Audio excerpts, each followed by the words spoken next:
BC సమాజానికి దుర్దినం ఈరోజు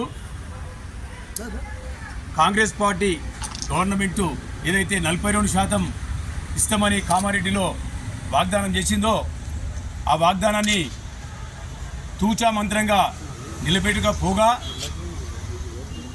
అదే రిజర్వేషన్ను పార్లమెంటుకు పంపించినామని మేము చేసినామని చేయనట్టు కాంగ్రెస్ గవర్నమెంట్ చేస్తుంది. దానికి తోడు బీజేపీ గవర్నమెంట్ కూడా పార్లమెంటు బిల్లో పెట్టి ఆమోదించవలసిన అవసరం ఎంతైనా ఉన్నది. మరి ఈరోజు నిన్న మా మిత్రుడు బీసీల సోదరుడు బీసీ సమాజానికే పెద్ద దిక్కు లాంటి మన తమ్ముడు కెరోసిన్ పోసుకొని ఆత్మహత్య చేసుకోవడం జరిగింది. ఎంత దుర్దినం ఈరోజు అంటే చెప్పకూడదు. ఆ రోజు తెలంగాణ ఉద్యమంలో పోరాడినటువంటి అమరవీరుల మాదిరిగానే నిన్న మన ఈశ్వర చారి కూడా అమరవీరుడు అయినందు ఆయన ఆత్మశాంతి కలగాలని కోరుకుంటున్నాం.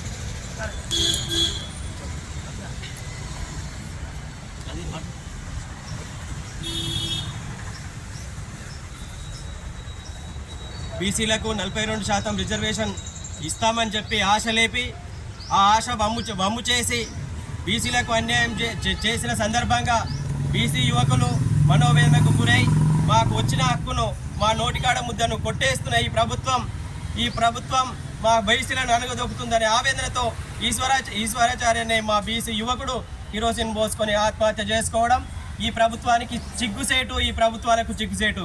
ఇప్పటికైనా ఈ ప్రభుత్వాలు కళ్ళు తెరిచి బీసీల హక్కులను కాలరాయకుండా బీసీలకు రావాల్సిన వాటా బీసీలకు ఇవ్వాలని బీసీ యువకుల ప్రాణాలతో చెలగాటం ఆడొద్దని మేము ఈ ప్రభుత్వాలకు హెచ్చరిక చేస్తున్నాం.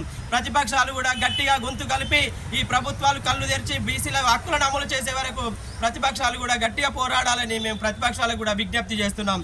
జై బీసీ.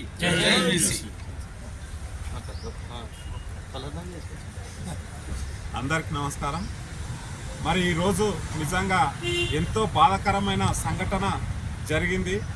బీసీ ముద్దుబిడ్డ అయినటువంటి మరి యువకుడు, ఒక గొప్ప ఫ్యూచర్ ఉన్నటువంటి వ్యక్తి మరి బీసీలకు 42% రిజర్వేషన్ రాదేమో అని ఒక అనుమానంతో మరి ఆత్మహత్య చేసుకోవడం జరిగింది. ఇది యావత్ తెలంగాణ ప్రపంచం చాలా ఆలోచించదగ్గ విషయం, బాధించదగ్గ విషయం.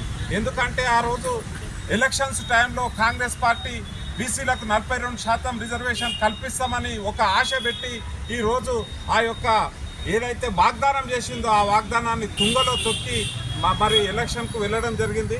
మరి ఆ బాధతోని ఆ యువకుడు మరి ఈరోజు ఆత్మహత్య చేసుకోవడం జరిగింది.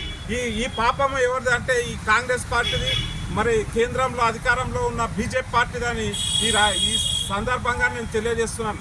కాంగ్రెస్ పార్టీ కావచ్చు, బీజేపీ పార్టీ కావచ్చు, రెండు కూడా అనుకుంటే ఈ యొక్క బీసీ రిజర్వేషన్ వెంటనే అమలు కావడానికి, చట్టబద్ధతతో అమలు కావడానికి అవకాశం ఉంది. మరి రెండు పార్టీలు కూడా అనుకోవడం లేదు. కానీ ఇక్కడ రాష్ట్రంలో కాంగ్రెస్ ఒక మాట చెప్తుంది తప్ప ఇప్పుడు పార్లమెంట్ సమావేశాలు నడుస్తున్నాయి. మరి సమావేశంలో లోపల ఈ యొక్క బీసీ రిజర్వేషన్కి సంబంధించిన బిల్లును అక్కడ పెట్టేటట్లు ప్రయత్నం కూడా చేయడం లేదు. అంటే ఇక్కడ రాష్ట్రంలో ఒక మాట చెప్పి ఢిల్లీలో మాత్రం సప్పుడాంక ఉంటున్నటువంటి కాంగ్రెస్ ప్రభుత్వానికి బుద్ధి చెప్పాల్సిన అవసరం ఉంది. అట్లాగే కేంద్ర ప్రభుత్వం ఏదైతుందో బీజేపీ పార్టీ మరి బీసీ రిజర్వేషన్ మీద ఎక్కడ కూడా ఏం మాట్లాడకుండా మౌనం వహిస్తున్నారు. కాబట్టి ఈ రెండు పార్టీలకు తెలంగాణ ప్రజలు బుద్ధి చెప్పాలి.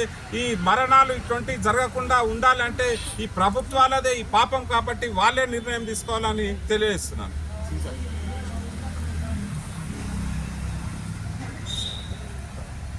జై బీసీ.